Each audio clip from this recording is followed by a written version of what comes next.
Sejam todos bem-vindos, então, a mais uma semana, não é? Do nosso estudo de exposição do livro de Romanos. Estamos no capítulo 5. Eu gostaria de ler com vocês os versículos 3 e 4 para relembrarmos o final da aula de semana passada. Versículos 3 e 4 do capítulo 5 de Romanos. Você pode abrir a sua Bíblia e deixar aberta no capítulo 5, ok?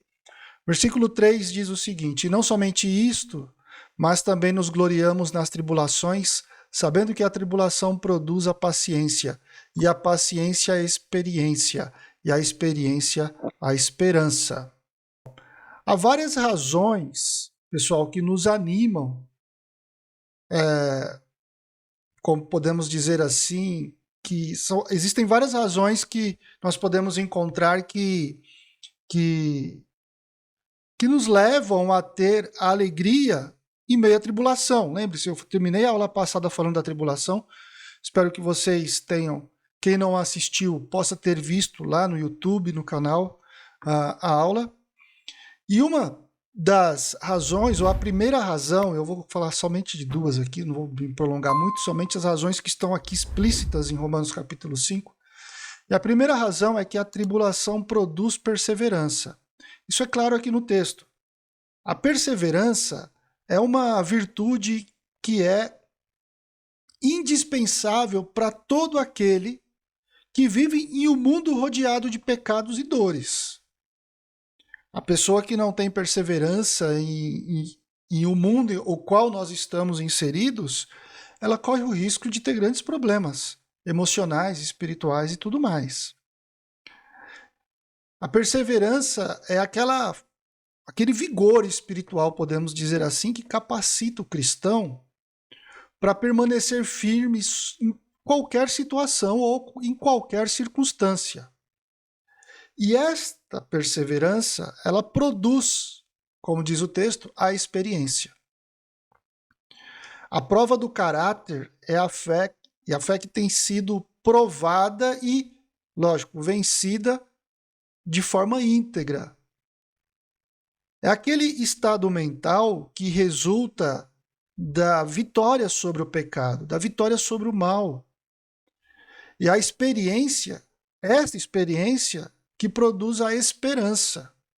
Ora, se você parar um pouco para pensar, você vai perceber que todas as coisas aqui estão interligadas e a sequência faz todo sentido. São as tribulações que fazem com que a esperança se revele.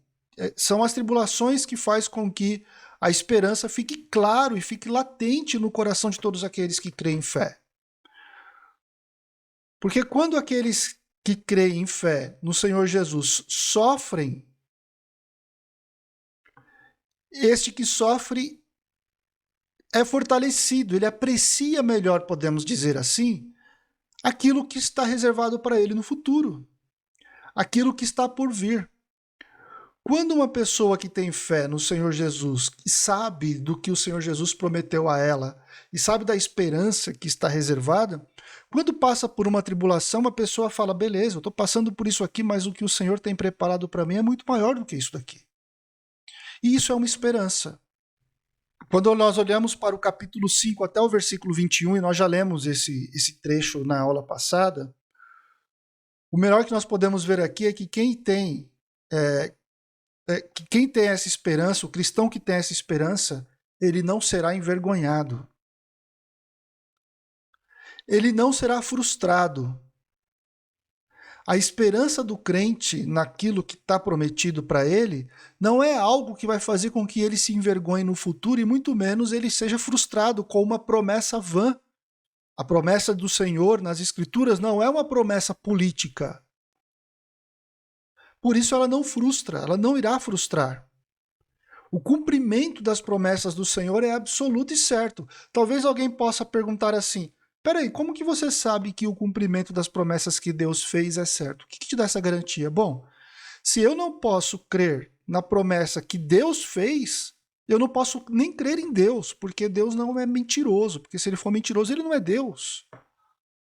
Então, se ele faz uma promessa e eu duvido da promessa que ele fez para mim, falando que talvez não irá acontecer, ou eu não acredito que vai acontecer, então peraí, então eu estou me enganando intelectualmente. Eu não estou sendo honesto.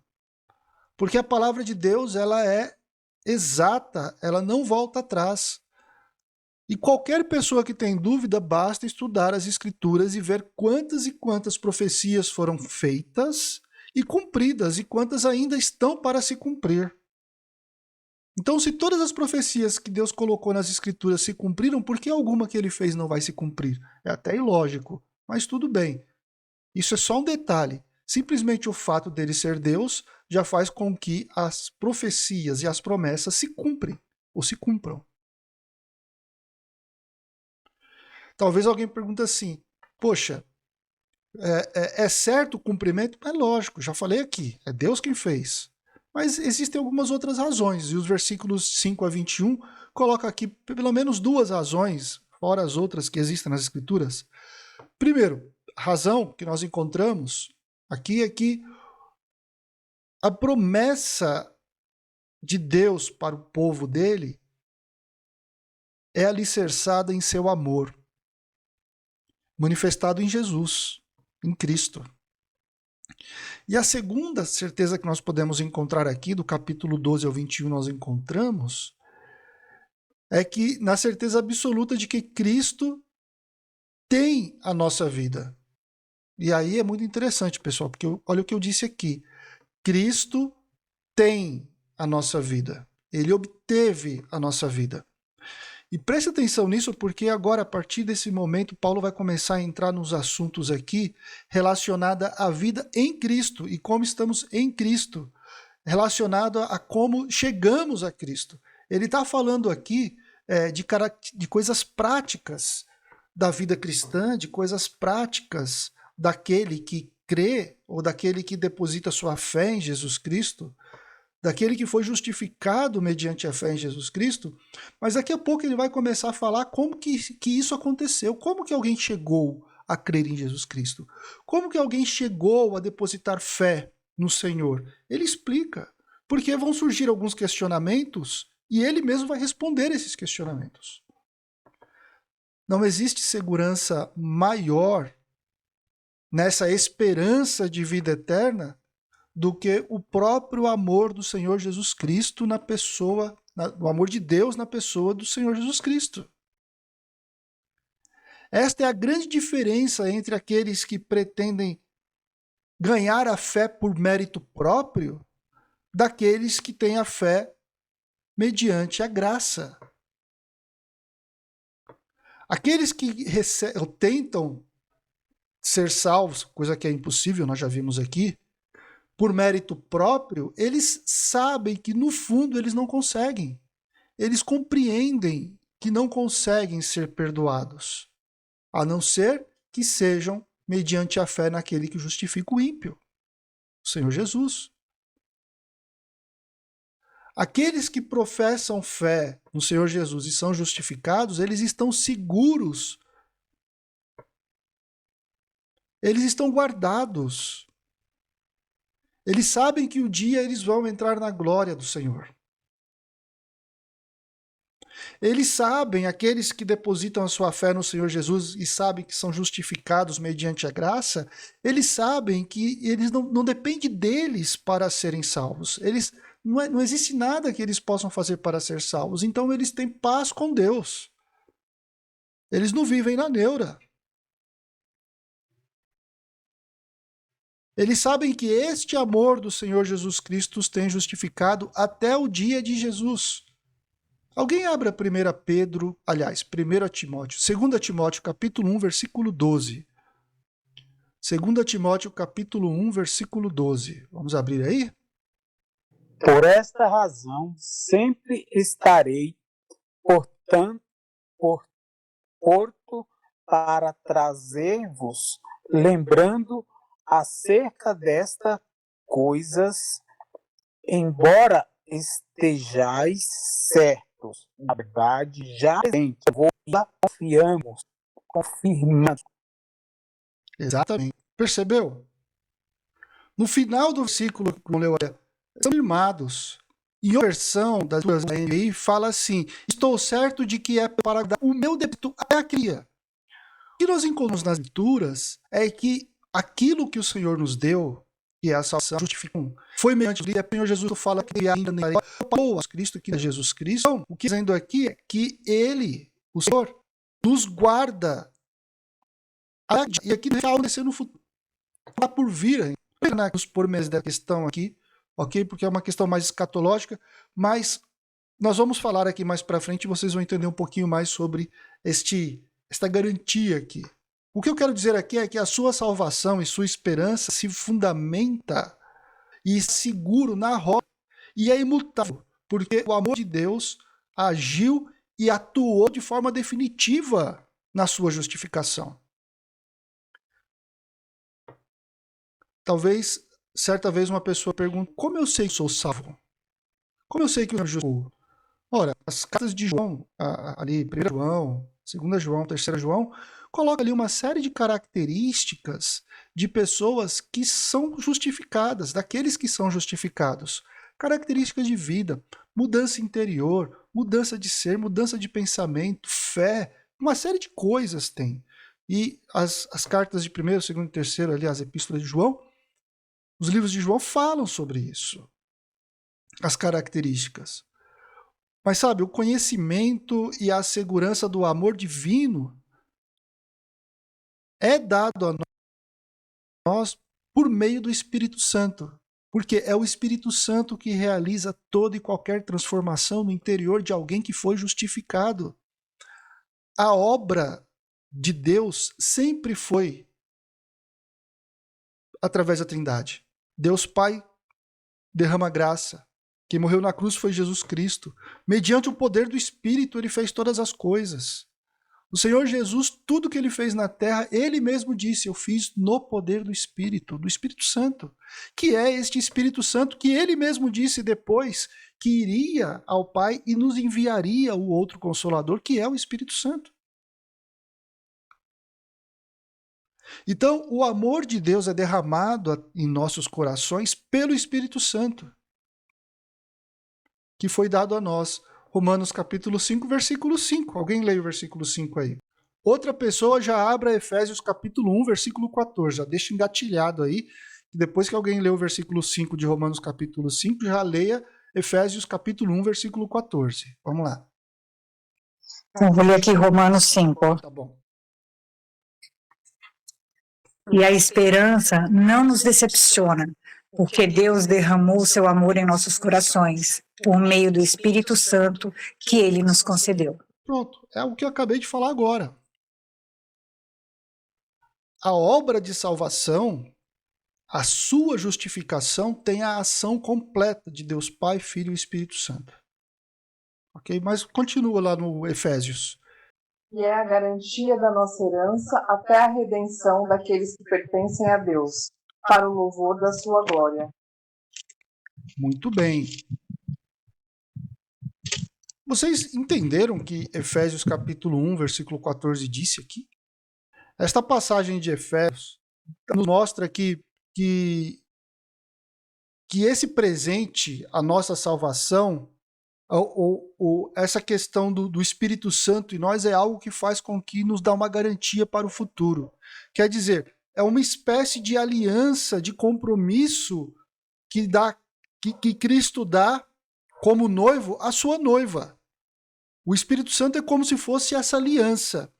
Em outra passagem, Paulo chama o Espírito Santo de selo, né, em si.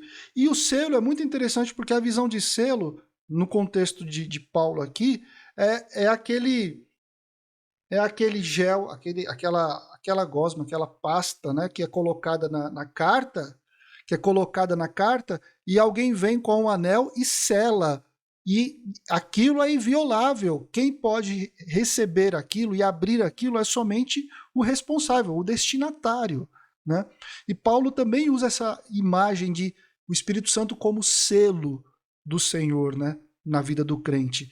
E aqui, Paulo, em Efésios, ele usa faz alusão a Cristo como noivo e a igreja como a noiva. em Efésios capítulo 5. E o Espírito Santo aqui é quase como se fosse essa aliança de compromisso em si. Porque é o Espírito Santo que nos dá essa garantia de ser recebido pelo noivo. É esta aliança que nos dá essa garantia, ou é este selo que nos dá a garantia de sermos abertos ou recebidos pelo destinatário. É o Espírito Santo. Então, o que eu quero dizer é que não existe justificado sem o Espírito Santo. Porque aquele que não tem o Espírito Santo não foi justificado. Lá em Apocalipse capítulo 19, versículo 7 fala desse casamento, né, em si. E lógico, eu estou fazendo aqui alusões, né, dando exemplos de selo, dando exemplo de aliança ao Espírito Santo que habita em nós, porque nós somos algo, a igreja é algo preparado para ser recebido. Somos preparados para sermos recebidos no futuro. E nós temos essa esperança. Essa aliança é real e é garantida de que esse casamento um dia vai acontecer. Ele nos assegura do amor do nosso Senhor. E nos dá essa esperança de um futuro glorioso com o Senhor. Não é uma esperança vã. Como eu disse, não foi uma promessa política. É uma realidade gloriosa. Uma realidade que nos enche de segurança.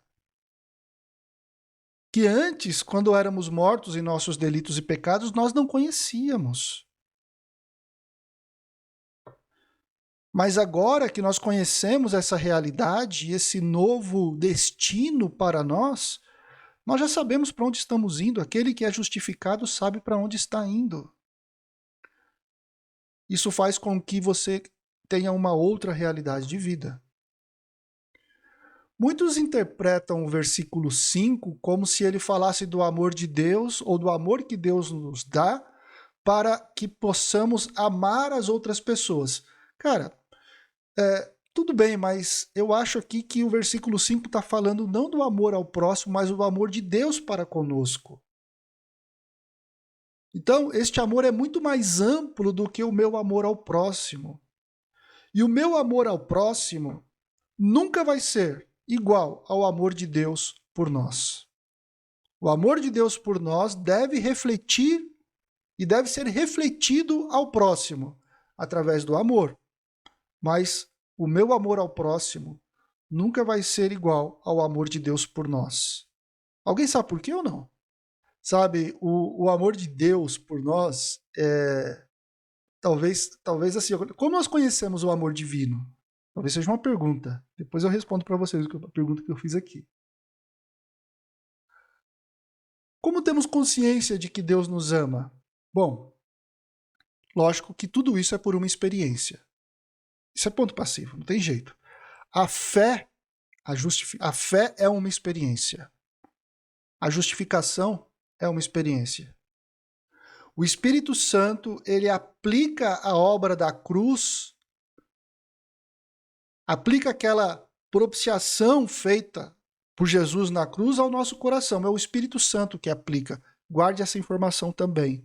É o Espírito Santo que aplica a obra da cruz em nosso coração. Você vai entender isso quando chegarmos lá em Romanos capítulo 7, 8, 9, etc.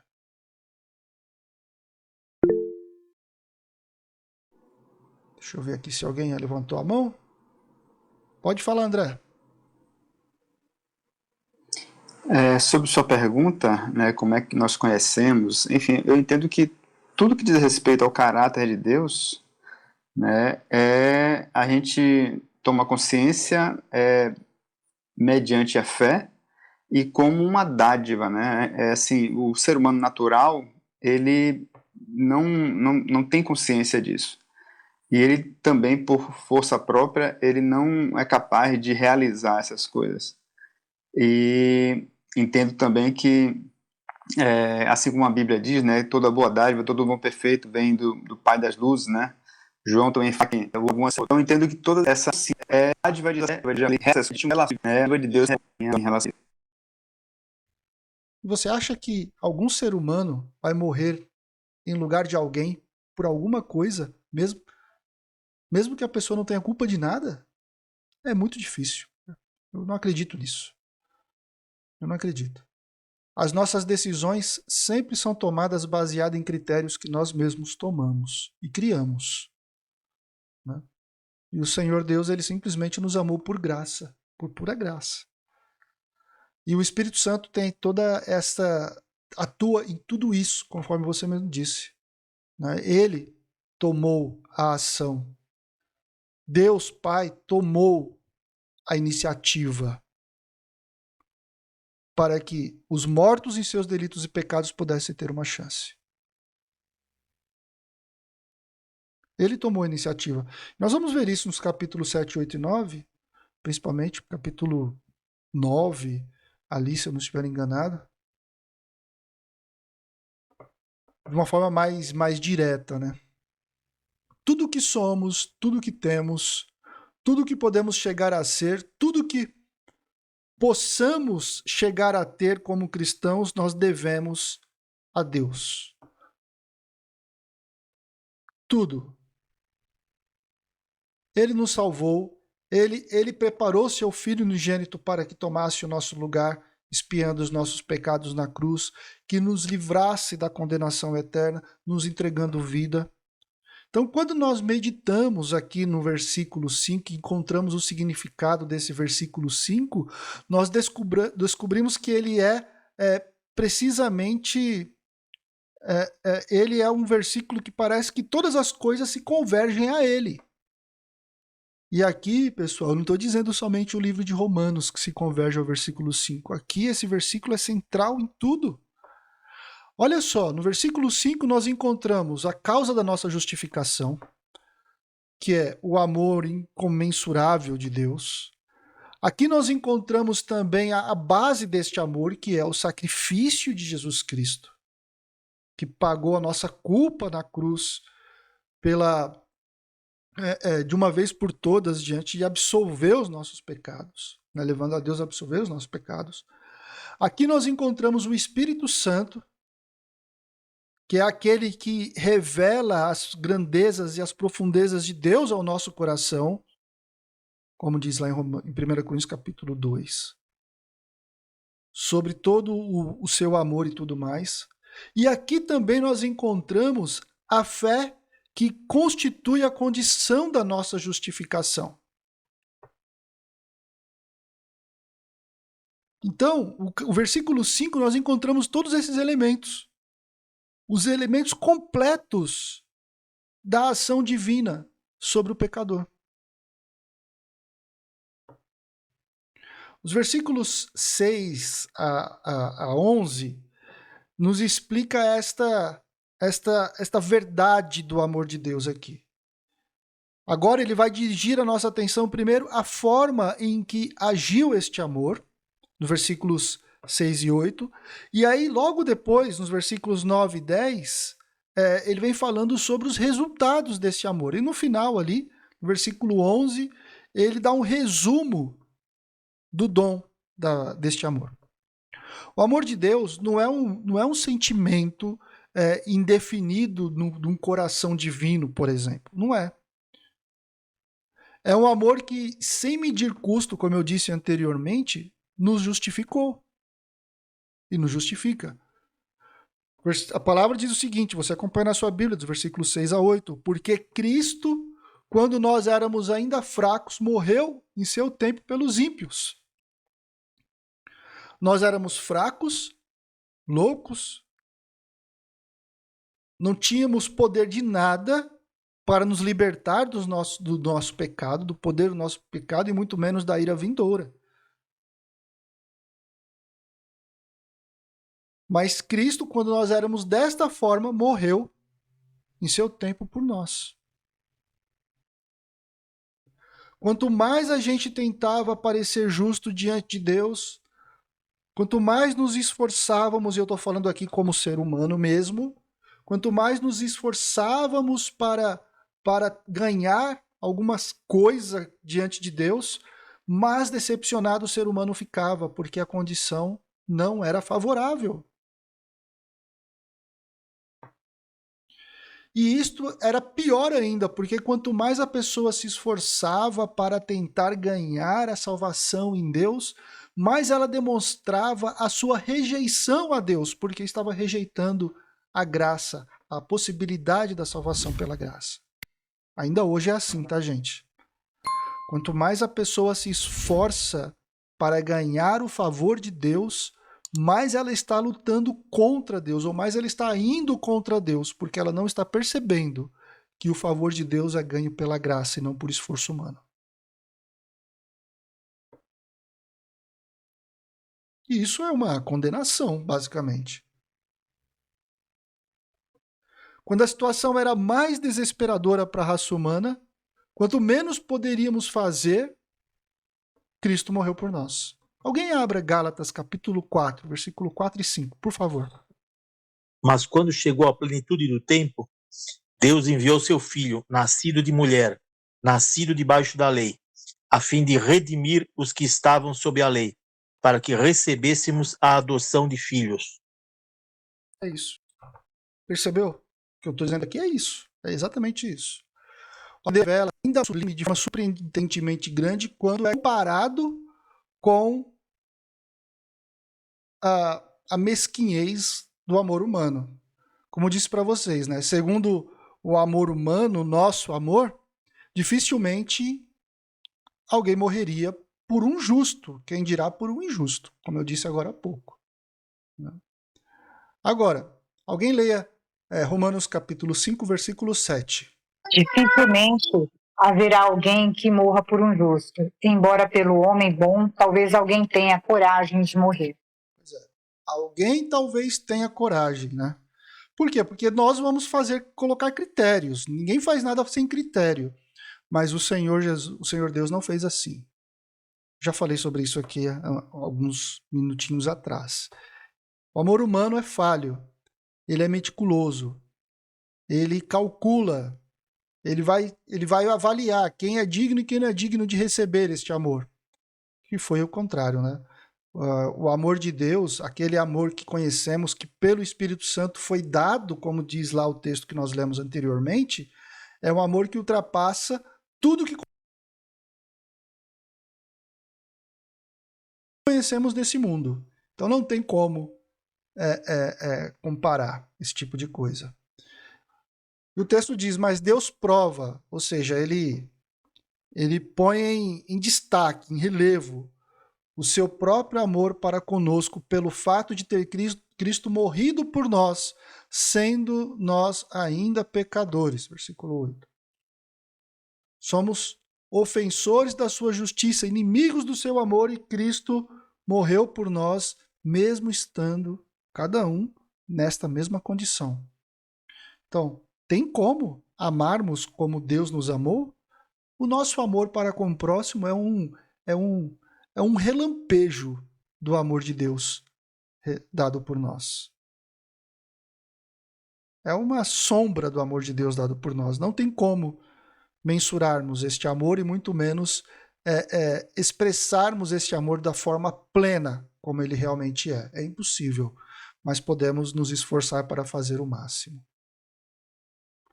Versículos 9 e 10, Paulo passa a nos falar dos resultados desta demonstração de amor. Versículo 9, logo muito mais agora, sendo justificado pelo seu sangue, seremos por ele salvos da ira. A gente leu agora há pouco, né? Nos reservou para aquele dia, salvos da ira e tudo mais, versículo 9. Agora veja só, gente, se quando a gente era perdido, fraco, entre aspas aqui, né?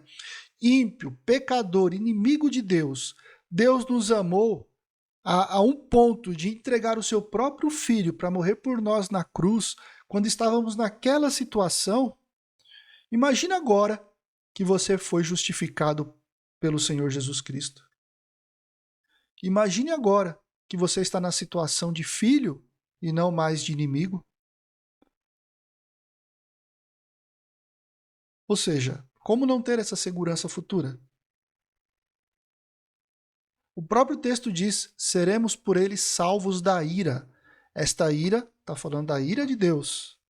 Não vou entrar nos detalhes escatológicos aqui. Se essa ira está falando da grande tribulação, se está falando do trono branco, se está falando do tribunal de Cristo. Nada disso, não vou entrar nesse mérito aqui. Só vou falar que seremos salvos da ira. Por quê? Porque fomos lavados pelo sangue de Jesus. Fomos justificados pelo sangue.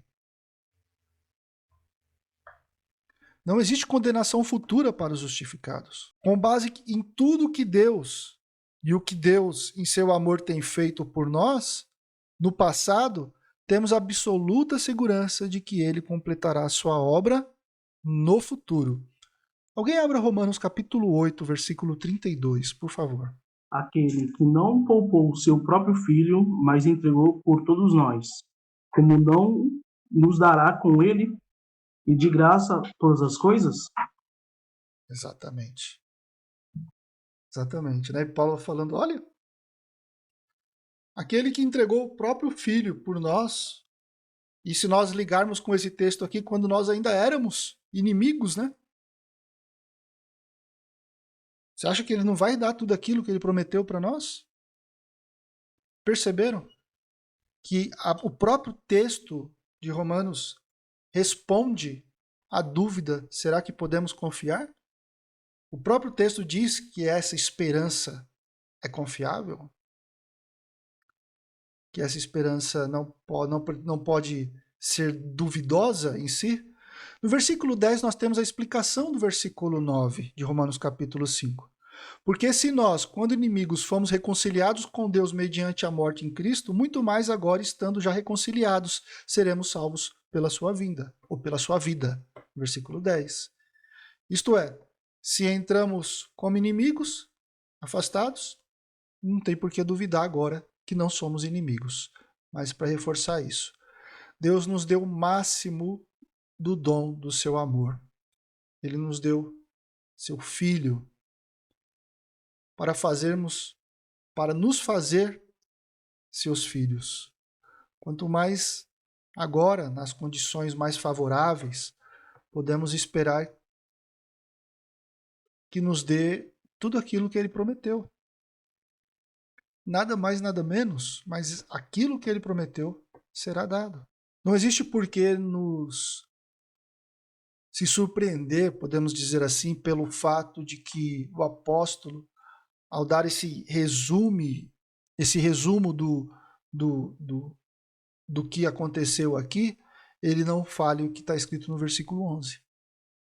E não isso apenas, ele diz, mas também nos gloriamos em Deus por nosso Senhor Jesus Cristo, por intermédio de quem acabamos agora de receber a conciliação. Ele fala,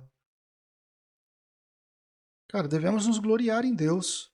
E é muito importante ele ter falado nos gloriar em Deus, porque aqui, novamente, ele está trazendo à mente de todos que esta segurança, esse ato, esta fé, esta esperança, não tem como base nada do que eu tenho feito ou do que eu possa fazer, mas tem base tudo aquilo que Deus fez. Tudo aquilo que Deus fez me faz com que eu tenha toda essa convicção, essa certeza. E nada do que eu tenho feito ou do que eu fiz para me dar essa certeza. Por isso que Paulo diz, nos gloriamos, não em nós mesmos, nos gloriamos em Deus. Por nosso, ou por meio de nosso Senhor Jesus Cristo.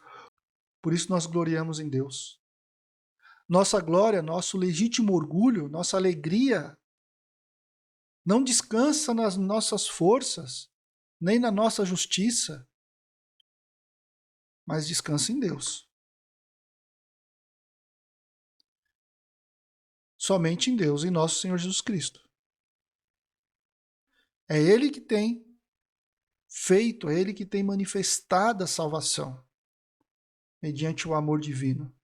É Ele que tem reconciliado e nos reconciliou com Deus Pai e com a ação do Espírito Santo, como nós vimos anteriormente.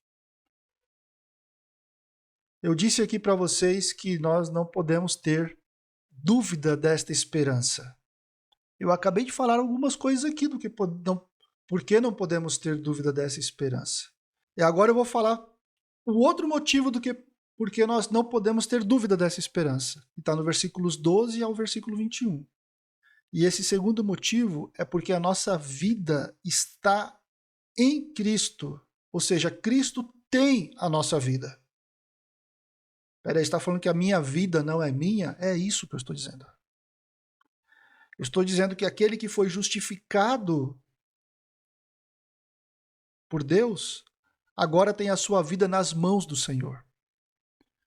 Se você fica desesperado em saber disso, você precisa aceitar Jesus como o único e suficiente Salvador para que você tenha a alegria e a segurança da esperança, que traz alegria e não desespero. E esta é a segunda razão porque a nossa esperança está guardada. Esta é a segunda razão que nos dá essa segurança.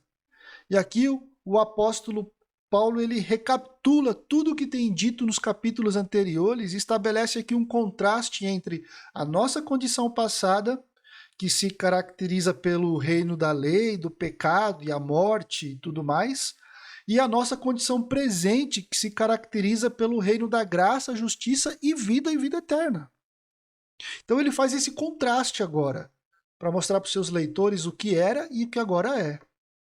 Antes, a nossa vida estava ligada única e exclusivamente em Adão. E ele fala sobre aqui esse contraste, ele usa o primeiro Adão e o segundo Adão e faz esse contraste aqui desses dois grupos em si. Adão, o primeiro Adão, é o nosso representante legal.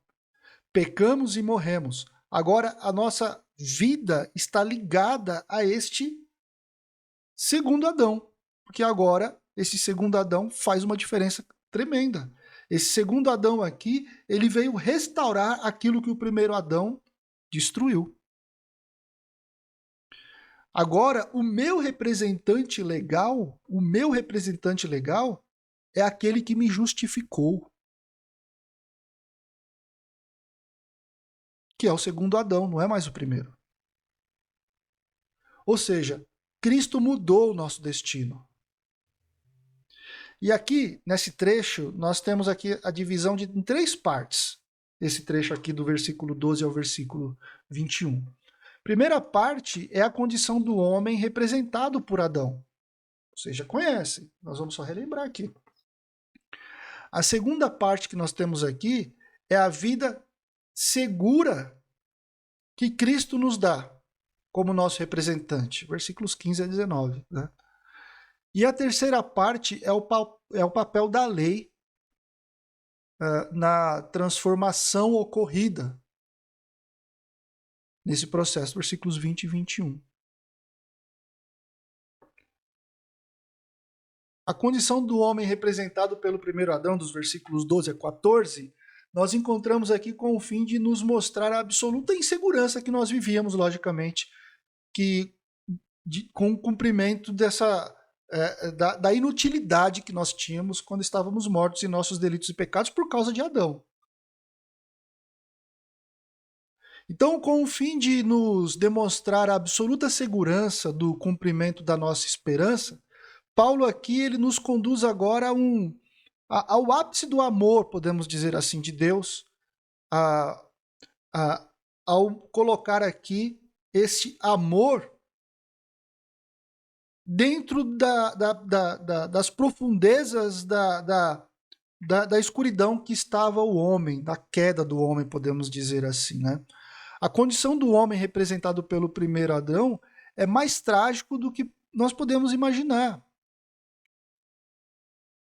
Lógico, não estou falando da condição da humanidade aqui, mas a ação de Adão, ou o ato de Adão no Éden, transformou toda a criação. Tudo que existe foi afetado. Tudo. E a restauração da ordem disso que foi afetado pelo ato de Adão em si, começa pela justificação dos que são de Deus. E vai culminar na restauração do todo.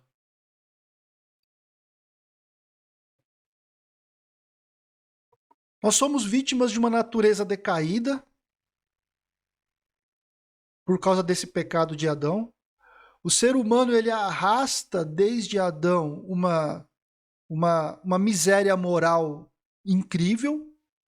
E infelizmente nós sabemos que a miséria moral ela tem aflorado cada vez mais na sociedade, e não é novo, não existe nada novo aqui do que está acontecendo na nossa sociedade, ok? A miséria moral sempre existiu na sociedade. Em alguns momentos ela fica mais aparente, em outros momentos não tão aparente, mas sempre existiu a miséria moral na sociedade. E agora, com o advento mídia, com o advento internet, onde todo mundo consegue ver o que acontece em tudo quanto é lugar, isso só está ficando mais claro e mais evidente, né? Então, essa miséria moral que existe nesse mundo e do sofrimento e a dor na eternidade vem por causa do pecado de Adão, é lógico. Nós arrastamos isso. Romanos capítulo 6, versículo 23 diz que o salário do pecado é a morte, e é a morte mesmo.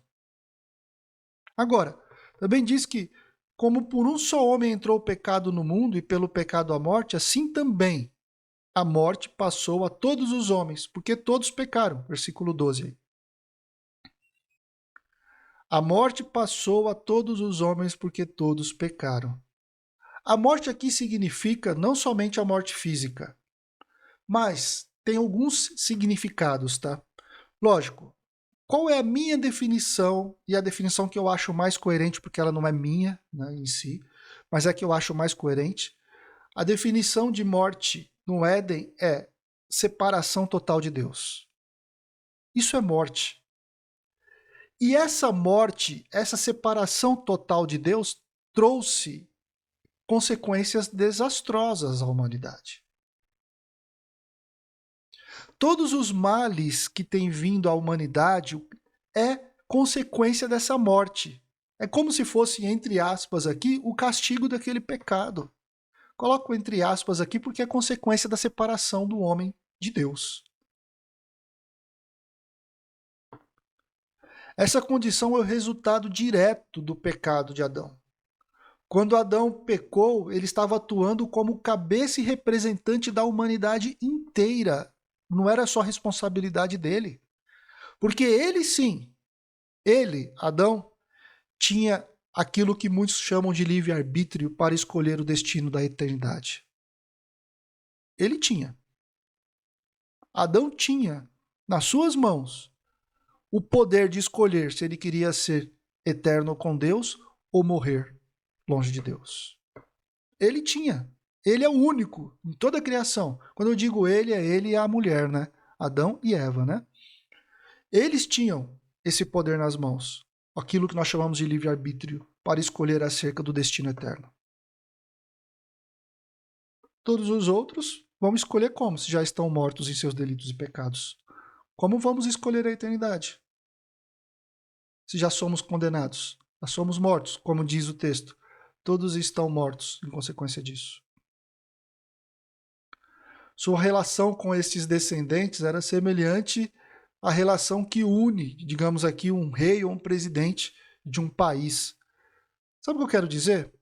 Por exemplo, se um presidente de um país declara guerra para um país vizinho, aquele país vizinho não vai dizer que o presidente está em guerra com ele.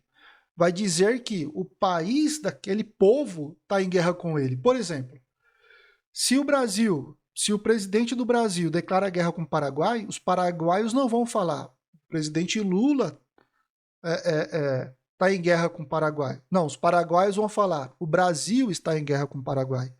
E aí eu estou em guerra com o Paraguai. Você, que é brasileiro, está em guerra com o Paraguai. Por quê? Porque o presidente é o representante da nação. O que ele faz, o presidente, o rei, etc., eles são o representante da nação. Assim era Adão. Adão era o representante da humanidade. Então nós sofremos a consequência disso. Quando Adão declarou guerra pelo seu ato de desobediência, podemos colocar aqui entre aspas a guerra, atuou como o cabeça legal, o representante legal, como um presidente, um rei de uma sociedade, de um país. O seu ato, o seu pecado, tornou-se o meu ato, tornou-se o meu pecado. Por isso, versículo 12 diz, porque todos pecaram em Adão. É justamente por isso. Não no sentido de que todos estivéssemos fisicamente lá com Adão e pecamos que nem ele pecou lá no jardim. Não é isso. É impossível. Não tem como isso ter acontecido. Mas é porque todos somos representados por ele. Todos somos todos nós estávamos debaixo, podemos dizer assim, entre aspas, da sua representação legal diante de Deus. Então, com base nisso, Deus também considerou inimigo todos aqueles que são descendentes de Adão. Por isso, todos aqueles a quem Adão representava, isto é, a humanidade inteira, se tornou inimiga de Deus. O pecado ou o castigo sobre todos esses descendentes de Adão, porque até ao regime da lei havia pecado no mundo, mas o pecado não é levado em conta quando não há lei, diz o texto. Versículos 13 e 14. Entretanto, reinou a morte desde Adão até Moisés, mesmo sobre aqueles que não pecaram à semelhança da transgressão de Adão. A consequência não foi tirada aqui, o qual prefigurava aquele que havia de vir. O qual prefigurava aquele que havia de vir. Presta atenção nisso daqui. Porque aquele que havia de vir, Paulo chama de segundo Adão mais à frente. O pecado na forma de tendência ao mal, o antagonismo contra Deus ou a sua vontade, como nós podemos ver lá em capítulo 8, versículo 7, estava no mundo desde Adão até Moisés. Ou até a lei. Quando a gente fala até Moisés, é até a lei, né? Devido até por causa dessa natureza da raça humana que agora ali era inimiga de Deus. Por causa de Adão, nós somos descendentes, etc., como disse agora.